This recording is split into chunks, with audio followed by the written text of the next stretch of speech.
Hello, everybody, and welcome to Esoteric Astrology Adventure number 47.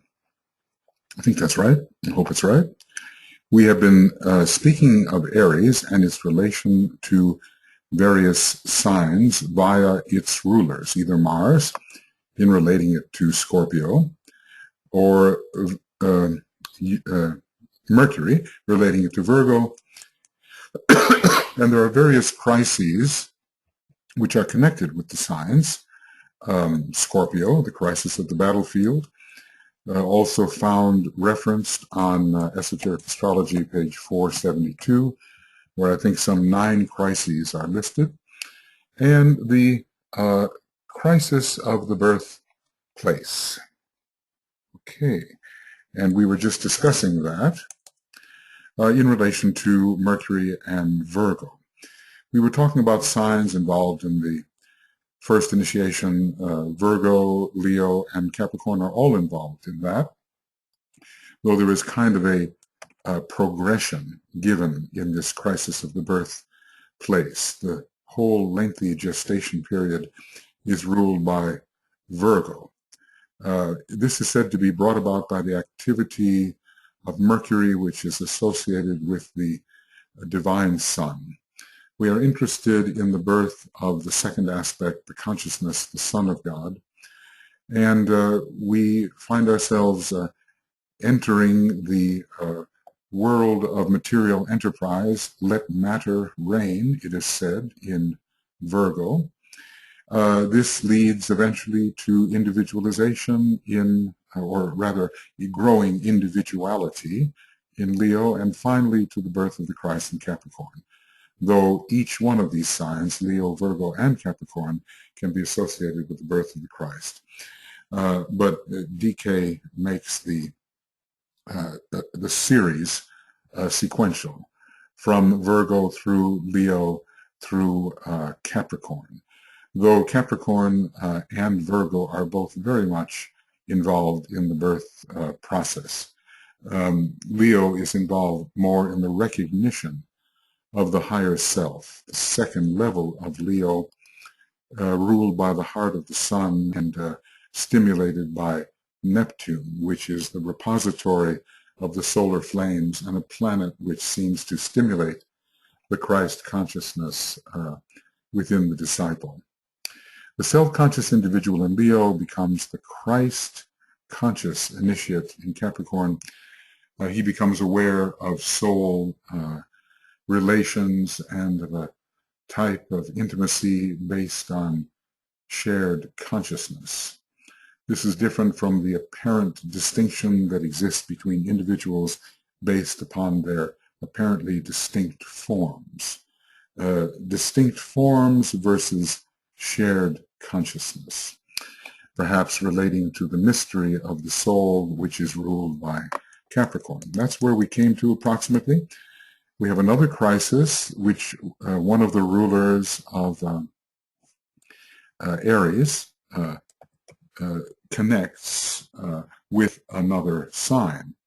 We're looking at the esoteric rulers, or through which one of the rulers of Aries connects with another sign. This is the crisis of the burning ground, and we have been told that Uranus is always involved in creating the burning ground, although Mars, through the fire by friction process, seems also involved.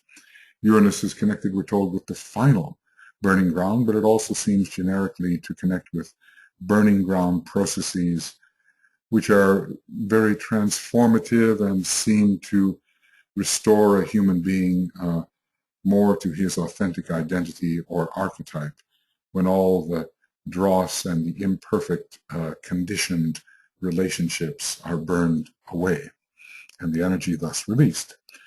So the crisis of the burning ground, which is brought about through the activity of Uranus, this is entered through the free choice of the initiate, in every case, who makes his choice in Libra.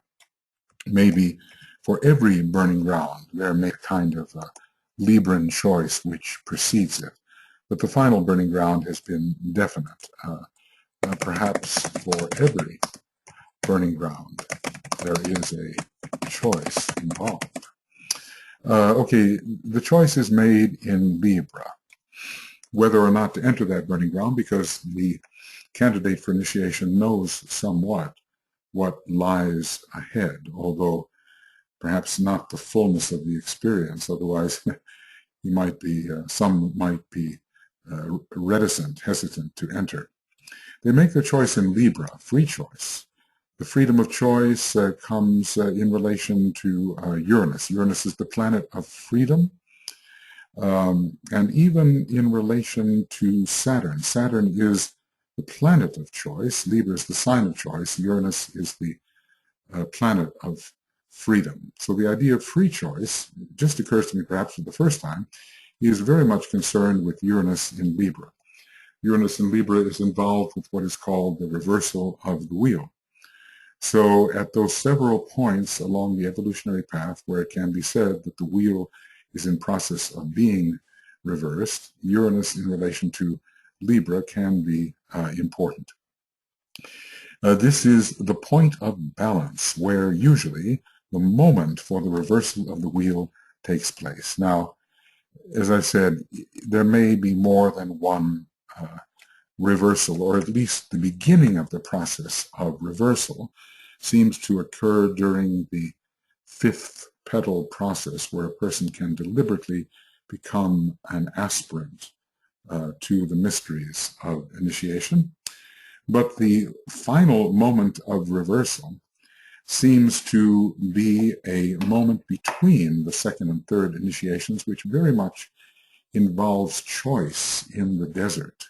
So there is a kind of a Libra-Uranus, Scorpio-Uranus process going on in the desert, where the so-called devil comes to Christ, and which is each one of us, and tempts him, us, 3 times, and we have to make correct choice. It is a free choice. It is a Uranian choice. It is also a Saturnian choice because it must accord with the law, the higher law. Saturn, in a way, is even more powerful in Libra than Uranus is. Saturn has 2 positions in Libra. It is the hierarchical ruler and also the exalted ruler in Libra. So that is a reversal of the wheel which guarantees that a man will no longer be tempted towards the left-hand path. At that same time, one can choose a more selfish response which exalts the lower ego, and that can happen in the desert as well, even after the second initiation is taken. It's really hard to fathom that any individual could have faced the Christ as the initiator 2 times, the first and second initiation, and still make such a choice. Okay, going on, there the man has to decide whether to proceed as usual and according to custom, or reversing the wheel to pass through the burning ground to liberation. Now, if we're speaking about the early days of reversing the wheel, it is not any final choice. It is simply a choice to move towards the sense of a higher pair of opposites, which we can call a higher power, or an inner God, or an inner voice. You know, there's all kinds of non-specific names which can be applied to that sense of something higher towards which one wants to proceed. But if it is later, after the second initiation, then there is a kind of liberation on which a fearful battle is fought between Mars and the Moon, and it precedes the third initiation, and one is making the choice to pass onto that particular burning ground which ends the ancient authority of the personality. That's the way DK puts it. Libra is the polar opposite to Aries and therefore closely related. What is he saying? That all polar opposites are closely related. So let's just put that down. All polar opposites are closely related. Libra rules paths, Aries rules fire. The two of them together provide a kind of burning ground Aries and Libra are connected with the Great Bear and with a first ray type of power, a type of will, which one exercises as one chooses to enter consciously a particular burning ground. So proceeding according to custom, that the custom is such an interesting word. It's kind of a lunar word, or even lower Saturnian word. Do we proceed according to habit and to our conditioning, or do we freely and courageously decide to step upon the burning ground where the dross will be burnt away and we will be freed of our inhibitory conditioning so that we may enter a new dimension, a new stage of initiation? So free choice, isn't that interesting? Uranus, freedom, Libra, choice. I guess maybe that's the first time this has really occurred to me, the idea of free choice. And of course it works out today in the area of human relations where people freely choose whether to go according to law and custom or whether to follow some more individual choice with respect to partners taken and so forth. Obviously, this free choice runs the danger of violating the law, the Saturnian law, and entering into individually preferred but somewhat perverse states. All of this will have to be sorted out, just how much freedom the individual really has to choose in the matter of orientation towards partners. It's a sticky problem, a difficult problem that seems to provoke people who are in the very individual stage in terms of making their choice, but it will have to be sorted. Will have to be sorted out. Ultimately here, Saturn will prevail over Uranus as the stronger ruler in Libra. You will note, says the Tibetan, that the rays which are related to or expressing themselves through Aries are curiously balanced. Well, it's, ray 1 and 7 are the highest and the lowest, and therefore demand a point of balance upon the wheel, which is provided in Libra. Yes, so Libra is the 7th sign, and it has something to do with the law, which suggests the first ray. In Aries, the 1st and 7th rays are transmitted. But his phrasing is interesting, isn't it? These rays are the highest and the lowest, and therefore demand a point of balance upon the wheel, which is provided in Libra. So it's as if the Aries tendency moves towards equilibrizing in Libra. Aries, sort of disrupts the balance. It plunges into new territory via the will and is not involved in the preserving any kind of status quo. It disrupts all status quos, probably in a Uranian manner, because Uranus is the highest ruler, hierarchical of Aries. But Libra restores the balance. There's nothing more balanced than Saturn in Libra. It is right relationship and relationship according to Saturnian law. So rays 1 and 7, and probably in the center of it all, will be found ray 4. Whether ray 4 is related to Leo, we can question. It seems like it is. Remember that every logos has every ray. Certainly our planetary logos does, so why should not the lords of constellations? Those certain rays are emphasized. And the harmony aspect of ray 4 seems very emphasized in relation to Libra, even though only ray 3 is given as a energy transmitted through Libra. My hunch, suspicion in this regard is that each lord of a constellation has 3 major rays expressing through it. Maybe sometimes there's a doubling up, but at least 2. I don't think you would find that only a single ray is involved as transmitted through a particular sign of the zodiac on all 3 levels. I don't think so. That remains to be proven. Rays 6 and 4, now they are brought into the process through Mars, ray 6, and Mercury, ray 4. bring to this balancing process the energy of the second ray. These are both rays found somewhere in the middle between 1 and 7. And I've talked about the relationship between 6 and 4 at the 6th, 4th initiation, which I say, or the Tibetan says, the Christ-Jesus pair underwent, and I would say the Buddha-Gautama pair, which I'm hypothesizing, underwent. And I've talked about my reasons for suspecting that the Buddha is one entity and the Prince Siddhartha Gautama is another. Rays 6 and 4 bring to this balancing process the energy of the second ray, the major building ray, which enables the man to build anew and provide himself with a spiritual body of manifestation. So, Aries has some of the building energy connected with it via 2 of its planetary rulers expressing on the soft line. And the whole idea of building a new habitation is very much connected with Aries. It's the initiation of the building of a new habitation. Let form again be sought. And we do know that the second ray is the major form-building ray.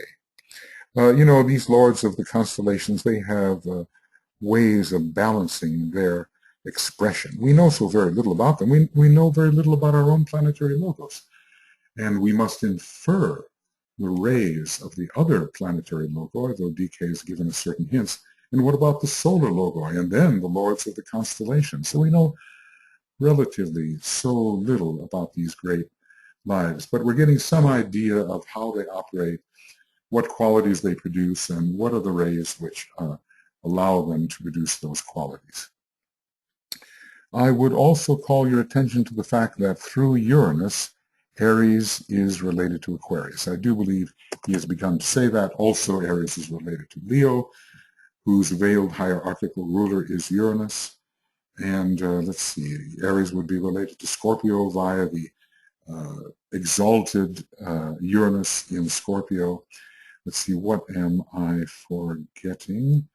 There's Aries, there's Aries, Libra, Leo, and Aquarius. Those 4 have a strong Uranian content, plus also Scorpio, if we consider the veiled hierarchical ruler, Uranus. Okay, so through Uranus, Aries is related to Aquarius. Now, let's see what's going on there. Lords of constellations are related to each other through a particular planetary logos through which they function. Now, lords of constellation may also be related to each other through rays which they transmit in common. From Aquarius, we get the 5th ray, and we don't find that in Aries, but let's just suppose we were relating Aries, Leo, and Capricorn. Whether or not ruling planets related, these 3, they would be all related through the expression of ray 1. They would be related on the constellational level. They would not have to wait until we saw whether there was a ruling planet in common to find their relationship. So, okay, a lesser lord, who is the lord of the planet Uranus, brings about a kind of relationship, probably through Uranus, of Aries and Aquarius. So what I'm asking for is that we differentiate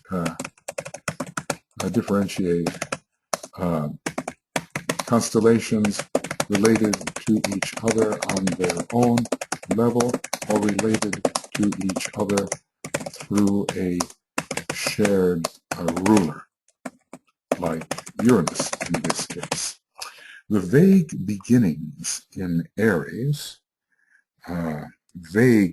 well, that's kind of interesting because in Cancer there's a certain vagueness, and in Aries there's a certain vagueness. The beginning of embodiment in Aries, the faint emergence of the latent, inherent, embodied ideas have, after the turning of the wheel in 2 directions, the wheel of form and the wheel of consciousness, brought release, i.e. through initiation, in Capricorn, and produced the world server in Aquarius. That's the real meaning of Aquarius, the world server distributing the ideas in form to all who may be able to receive them. The world server in Aquarius who voluntarily stays upon the great wheel, using the cardinal cross as his conditioning signs. So here we're talking about at least an initiate of the 4th degree, and maybe beyond, and thus staying within the sphere of influence in order to help humanity find liberation from the fixed cross. Who can help humanity rise off the cross of the soul into the cross of the spirit? Only one who is a spirit can help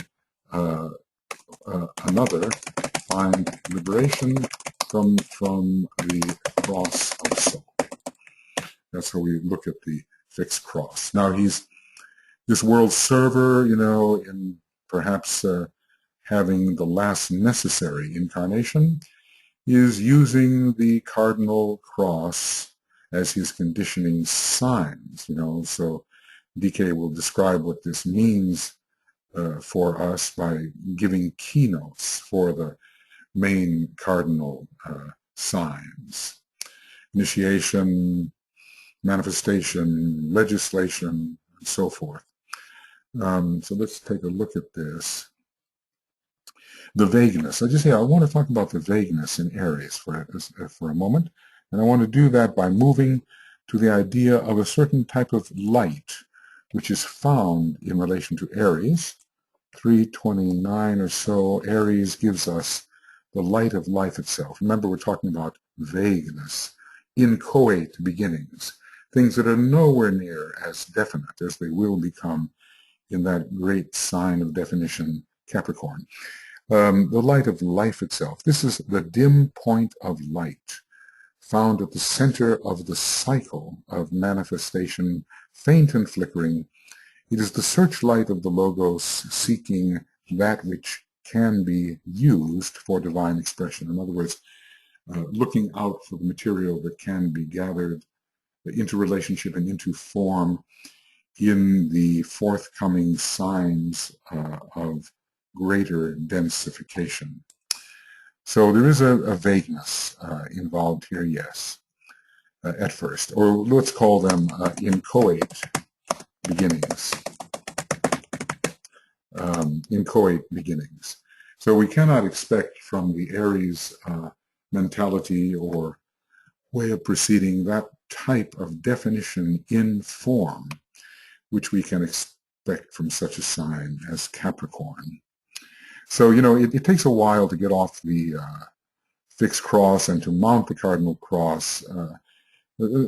Oftentimes the last incarnation, let's call it the incarnation of the 4th initiation, is taken in Aquarius or under Aquarius. When you look at the horoscope of Sir Francis Bacon, it had the Sun in Aquarius, Mercury in Aquarius rising, and Aquarius as the rising sign.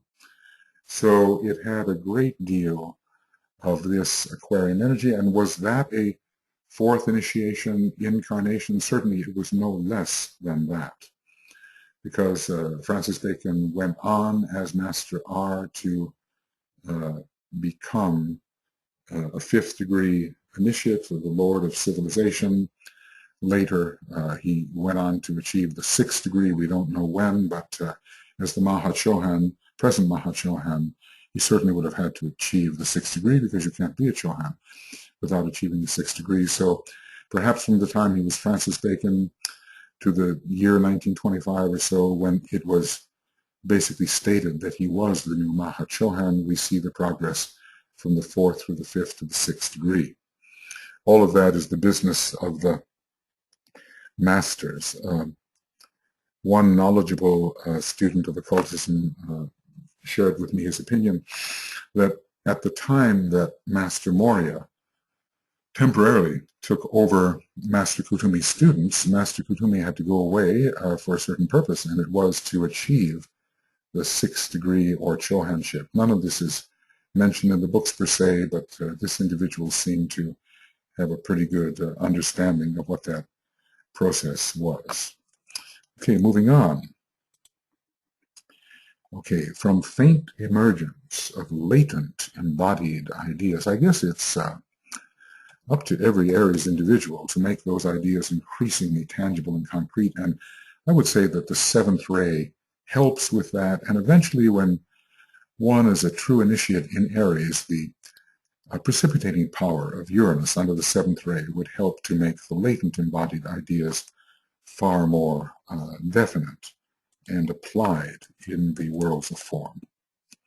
In the sweep of the zodiac, there are 4 signs which are signs of birth, of beginning, and of renewed cyclic realization. Let's see how he goes about describing this. 4 signs of birth.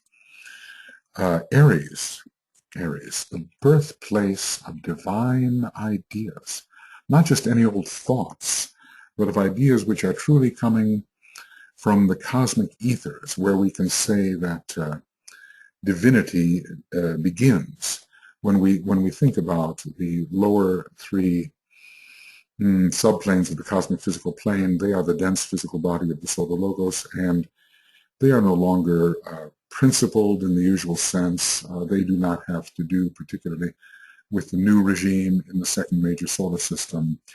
They are not planes which are divine, but have to be rendered divine through the imposition of being pattern ideas that come from the cosmic ethers.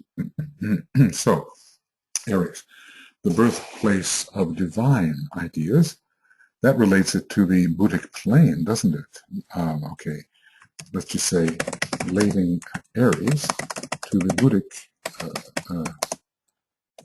Buddhic plane as the plane of ideas. But we should not leave out the atmic plane, the monadic plane, and the logoic plane. All of them can be considered in a higher sense ideational. Anything that is coming from the cosmic ethers can be recognized as an idea within our 3 lower worlds. Aries, the birthplace of our divine ideas, whether these ideas are souls, see what I mean? Our identity really is an idea. We as souls are ideas. We as spirits, monads, are even more ideas, even more so. Whether these ideas are souls brought in incarnation and controlled by Mars until they reach the point of reorientation and become sensitive to the influence of Mercury. So this is very important, that the esoteric ruler applies only when a soul has reached the point of reorientation. So if you want to say, well, when can we apply an esoteric ruler? It's not for an individual who is proceeding as a personality on the path of wheel of form. Only once there has been a revolution under Uranus and a reorientation towards a higher power or the higher of the pairs of opposites, however vaguely sensed, can we use the esoteric ruler. And that's such good advice for astrologers presently at work. Don't just slap those esoteric rulers on anybody's chart. They truly have to be reoriented towards the spiritual life. But fortunately for us, most of the people that we are coming in contact with as practicing astrologers, when we use esoteric astrology, are precisely those who are reorienting themselves. Occasionally we get a specifically personal orientation which has no interest in anything but the relative success of the personality life, but usually we get people who are reorienting. So the birthplace of divine ideas, whether ideas are souls, and I would add monads, or whether they are the birth of the ideas of God in the form of hierarchical plans to which the initiate becomes sensitive. Where are these ideas of God?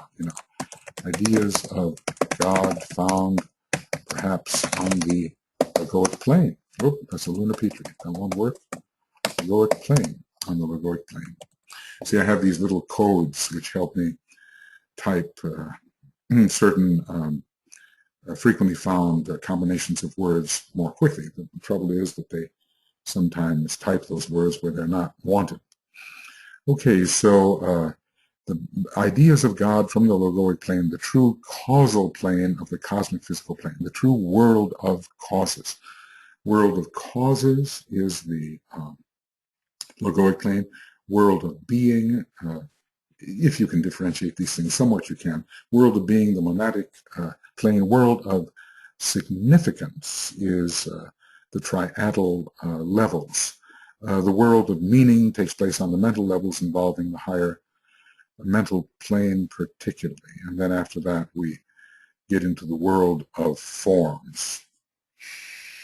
Okay, or whether they are the birth of ideas from God, ideas of God in the form of hierarchical plans. So, Aries should have some strong relation to the archetypal plan of God. And we're told, on page 333, 332 of Esoteric Astrology, recognition and work with the plan. That's under Aries.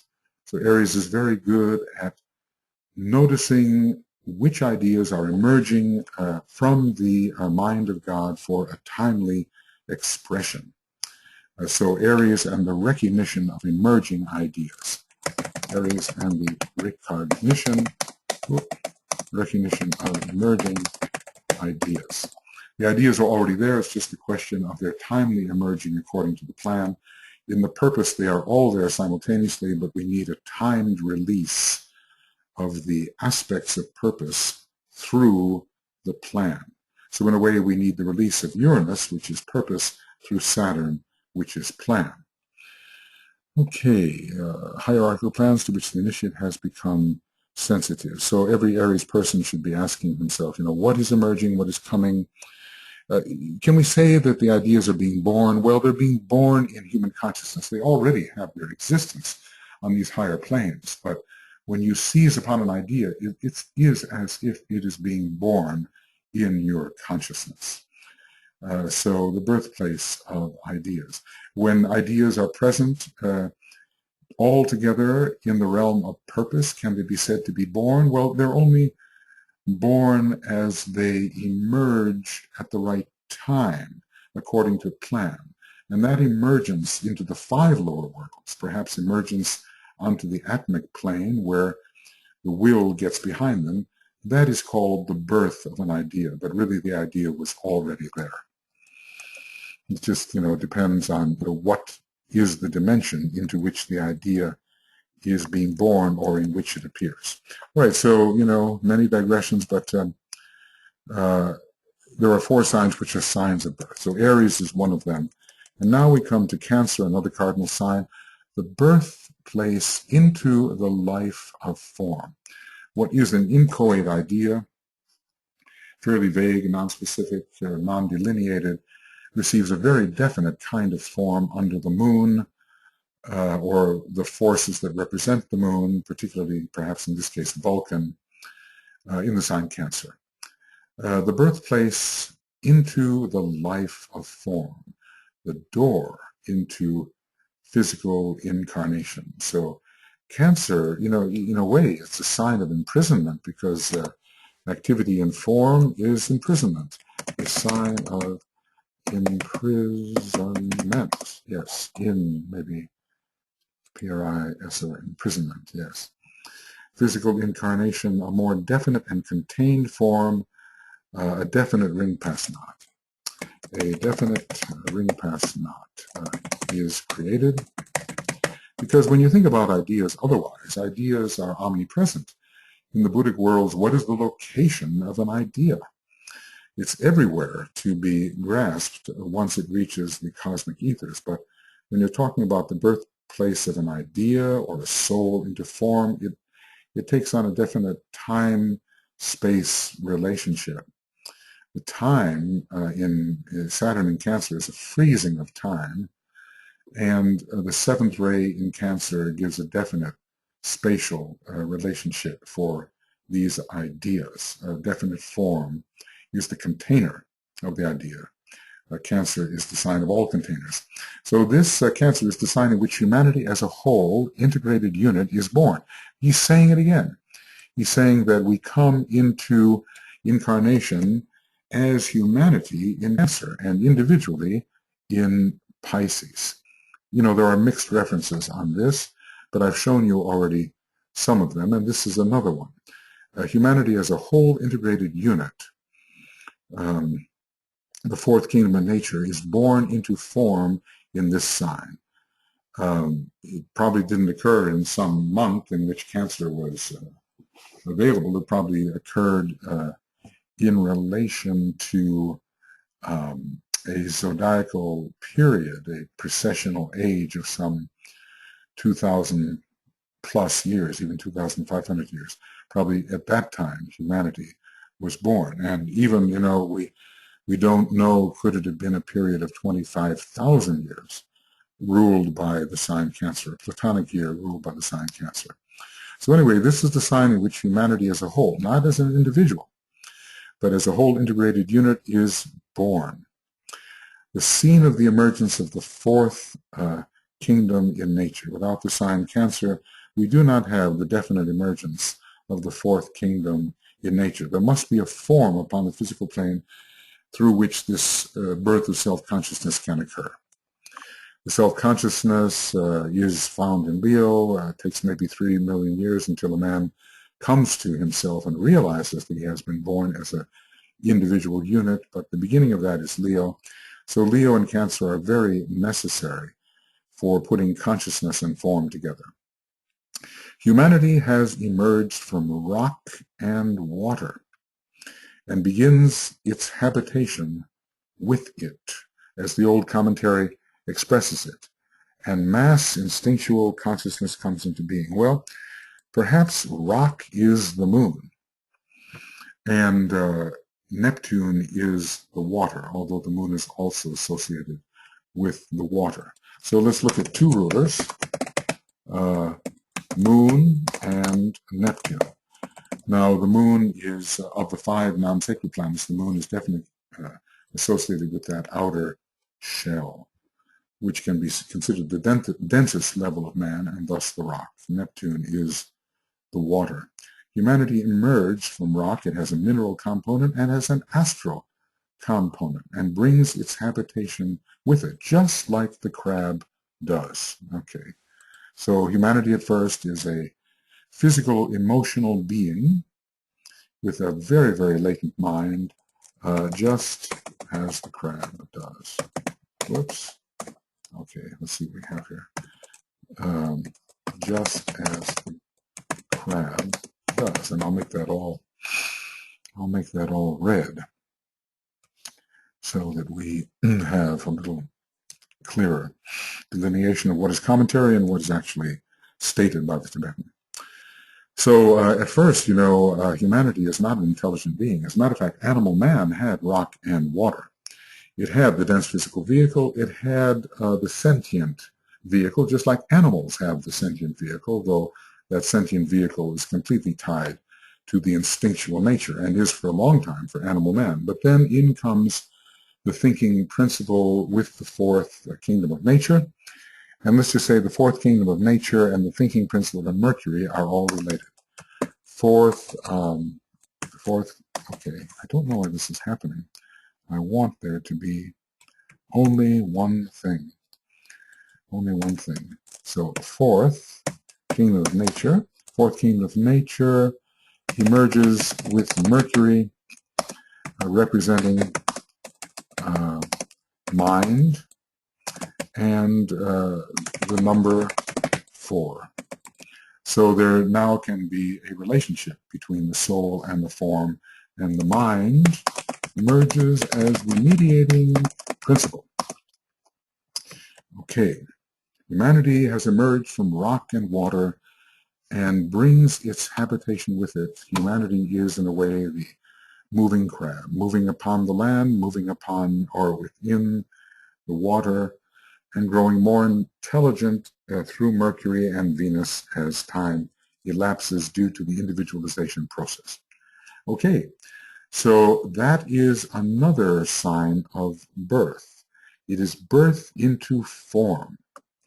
The birthplace of ideas, Aries, and the birthplace into the life of form, Cancer. Now here's another birth.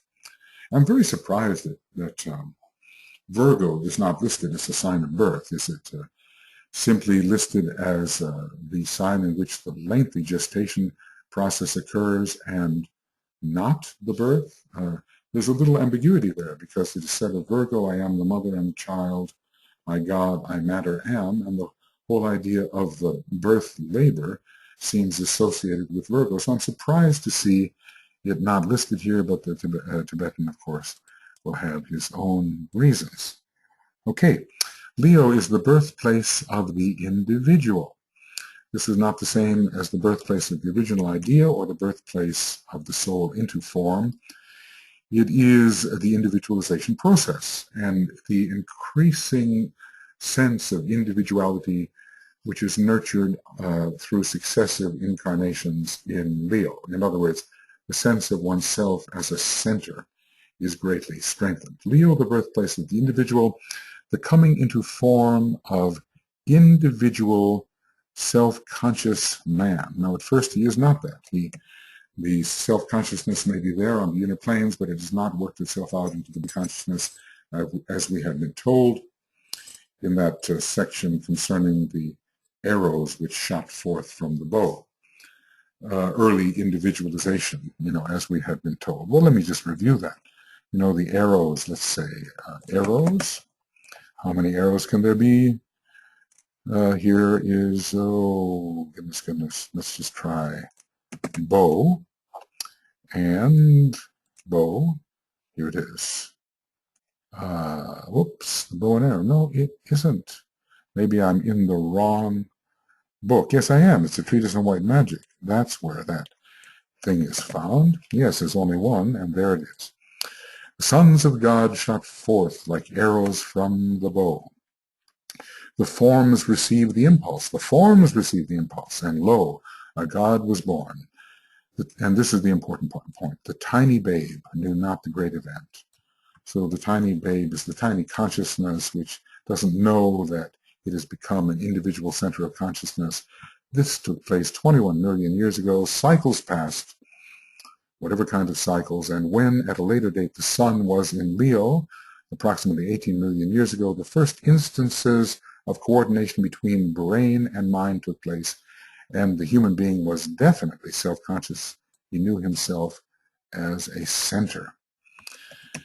So, okay, that is interesting when we think about the Leo influence, how it definitely brought about the coordination between the mind and the brain. And the coming into form of individual self-conscious man, but not really self-conscious until 18 million years ago, not 21 million years ago. Leo, the birthplace of the individual, the coming into form of individual self-conscious man, okay, who emerged out of the mass, the basic physical, instinctual, emotional consciousness, and herd in Cancer. This is still happening, of course. So many people are still part of the mass and the herd, and they do not think for themselves. They think like everybody else, somewhat predictably and always with a somewhat, yes, definite emotional bias. So emerging out of the mass and herd in Cancer, substituting for instinctual consciousness, which is in a way thoughtless consciousness simply arising on the basis of instinctual tendency and desire, substituting for instinctual consciousness, self-awareness and a sense of responsibility of an individual kind. Obviously, it takes a long time for this to grow. And during the fifth petal processes of the egoic lotus associated with Leo, we have the kind of responsibility which makes of a man a spiritual aspirant. He begins to think in terms of other people, in terms of helpfulness, in terms of the heart vibration. The first indication that the soul is really becoming effective is the growth of the sense of responsibility, and here he connects Leo with the sense of responsibility, as he would connect, of course, Saturn and also Capricorn. So the birthplace of the individual takes over a long period of time. People who are individualized are not yet truly individual. They are still very much part of the mass consciousness, perhaps until the distinguishing, discriminating fifth petal processes begin to work within them, and then they can distinguish themselves. They become distinguished individuals, and they stand out from the mass. They have their own particular unique pattern of understanding and expression. Carl Jung, who was a Leo, worked a great deal on the individuation process. Individuation, which is a individuation process, is the coming into expression of the soul through the individuality. Yes. So that's still a later stage of distinguishing oneself. Ultimately, the master of the fifth initiation is a most distinguished individual, very individual after many, many years of evolution, but at the same time, thoroughly submissive through the spiritual will to the divine plan. So, okay, the birthplace of the individual. What do we have so far? The birthplace of ideas in Aries, the birthplace of the soul in form, or of an idea in form in Cancer, and the birthplace of the distinct, distinguished individual over many millions of years. And finally, leaving out, of course, birth in Virgo, for his own good reasons, we have Capricorn, the birthplace of the Christ. Notice the word place. It sort of suggests the manger, which suggests material conditions, the birth of the soul in a definite, conscious way within the three lower worlds in which the animal nature flourishes, but not the truly human nature. Capricorn, the birthplace of the Christ, the place of the second birth. Perhaps Leo is the first true birth representing individualization, so there is a progress from Leo to Capricorn, a lengthy process from individualization in Leo, with some other signs involved as well, like Gemini and so forth, into Capricorn, where the second birth, or the birth of the second aspect of the man takes place, the birth of the soul. Capricorn, the birthplace of the Christ, the place of the second birth, and the scene for the emergence of the fifth kingdom of nature, the scene or dimension, when the right time comes. Notice the idea of timing here. Saturn in relation to Capricorn, in relation to Capricorn, which Saturn rules. Saturn as Lord of time. So in the fullness of time, which the mother matter of Virgo has to endure, the second aspect of man comes to birth, and only in the fullness of time. Vulcan for endurance and Saturn for the timing, and then the Christ will emerge.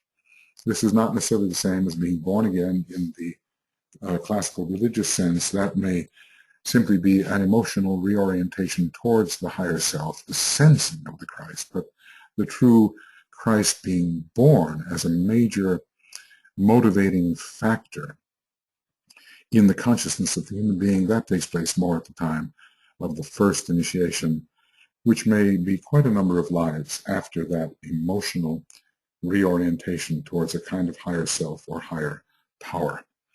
At least that's my take on it. Capricorn, the birthplace of the Christ, the place of the second birth, the place, the situation of energies, the sort of dimensional condition in which this birth takes place, the scene for the emergence of the fifth kingdom in nature when the right time comes. Okay, in this sign, the initiate comes into a spiritual awareness. This is spiritual instinct, not intuitive instinct at the third, but spiritual instinct at the first. The initiate, the probationary initiate, comes into a spiritual awareness which demonstrates later in Aquarius, and Pisces as man, the world worker, that is definitely Aquarius, and man, the world savior. Let's not forget how much weightlifting the worker in Aquarius does. In Aquarius, a lot of heavy, H-E-A-V-Y, heavy lifting occurs. Aquarius has a Saturnian cast to it. Saturn is one of its decanate rulers, and is also considered Saturn, being like lead, representing all heavy weights. These have to be lifted up into the cosmic ether as represented by Uranus. Both of them with a universal mission. So there is a spiritual awareness coming in at the first initiation, but it has to grow over many lives. How many? I don't know. 7, 10, 15, 20, 25, 30. It all depends on our choices. But perhaps archetypally we have the first initiation of the Christ, which is his birth. And then later we have the sort of fourth initiation at his 33rd year. Each year can represent a kind of lifetime in the process of early man, the phase between the first and second initiation. The second baptism, he was 30 years old. Jesus was 30 years old when he was baptized, at least symbolically so. We don't know the exact number of years, but those seem to be the number of years which have emerged. So, okay, then we have 4 signs of birth. Aries, the birthplace of ideas. Cancer, the birthplace of the soul into form. Leo, the birthplace of the individual.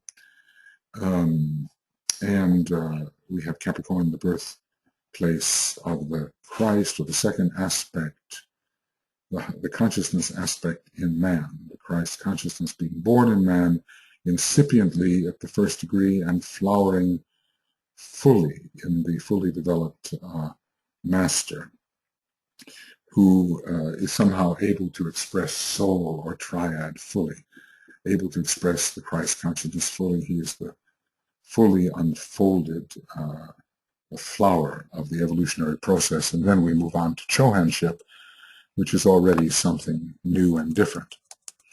Okay, let's see where we are. Yeah, we're getting there. It is from hints such as these that the astrologer of the future will determine the type of horoscope which should be cast. Have we been receiving some hints as we have been reading this? Is each type of birthplace a hint for us? Do we know what birth lies ahead for us? Perhaps we do. Each of these births doesn't occur just once, if you know what I mean. There are many phases of being born as an individual, many phases of being born as an increasingly potent Christ at each initiation. Many types of ideas are being born, and many types of embodiment of spirit, soul in form are occurring. It's not just a one-time deal, Even Cancer can relate to the causal body as a form in which soul is fully being born.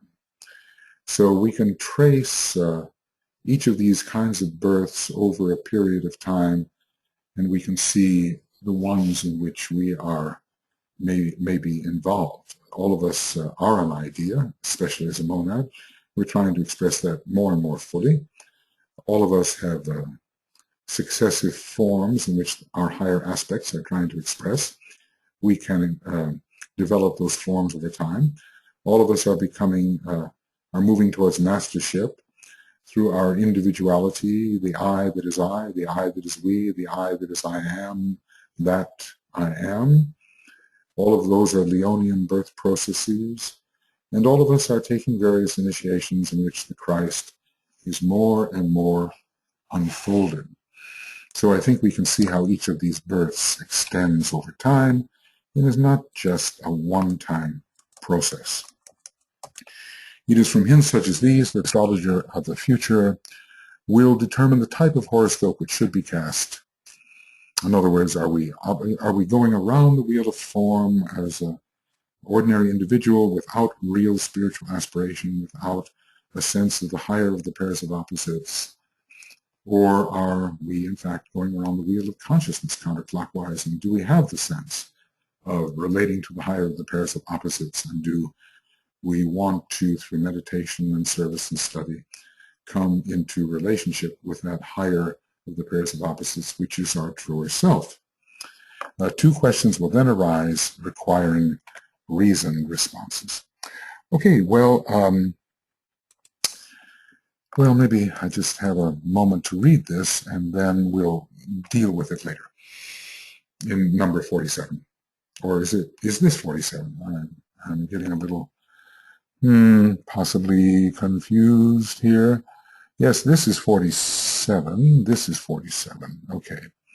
Is the subject of personality progressing around and around the wheel, perfecting self-consciousness and developing a rounded-out personality via the cross of many changes through experience, looking outward, and the working of the law of karma?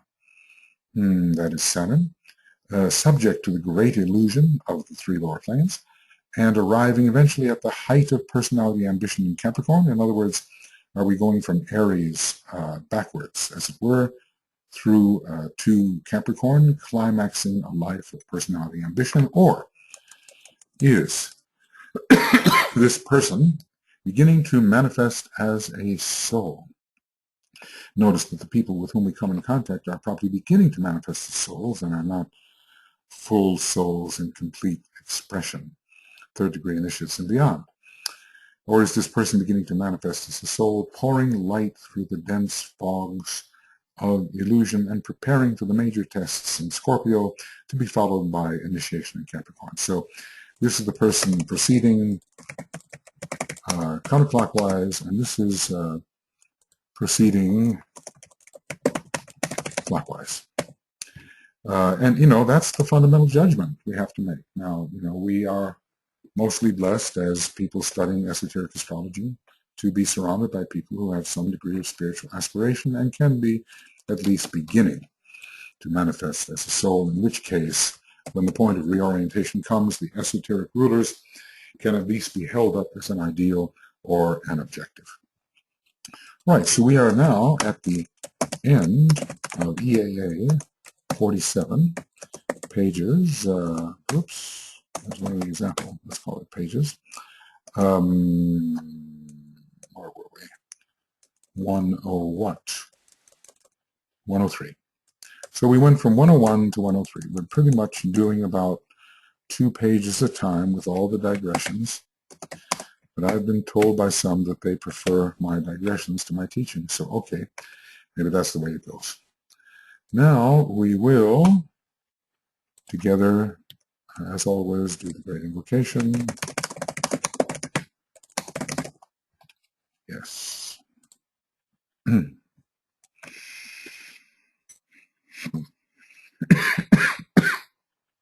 Excuse me.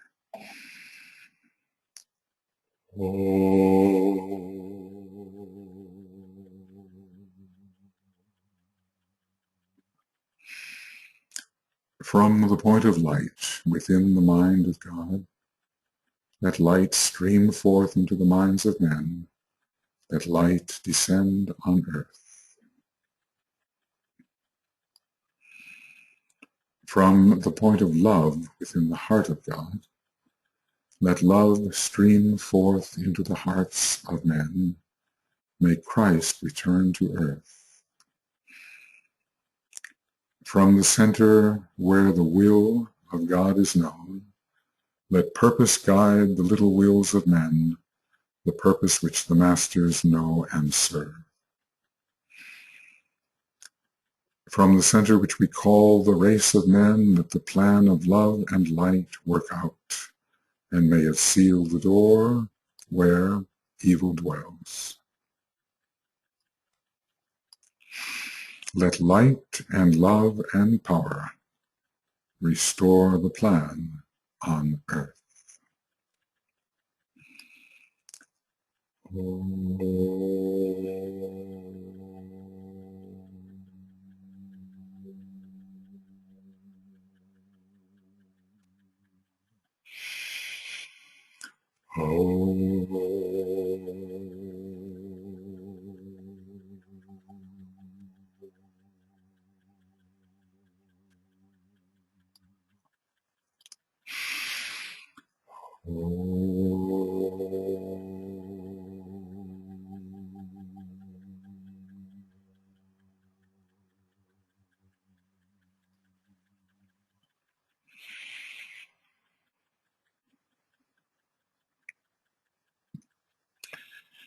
Okay, friends, we have reached the point, and we will continue with Esoteric Astrology Adventure number 48, continuing with Aries. We are, well, we're not even halfway through that sign, but there are so many things that need attention. And what I'm assuming is that as you study esoteric astrology, you want to get more into the depth of it and not just be able to, whip off a few horoscopes, but really to see what the difference is between this deeper approach to the ancient science and the more conventional approach. So we'll see you for number 48 before long. Bye for now.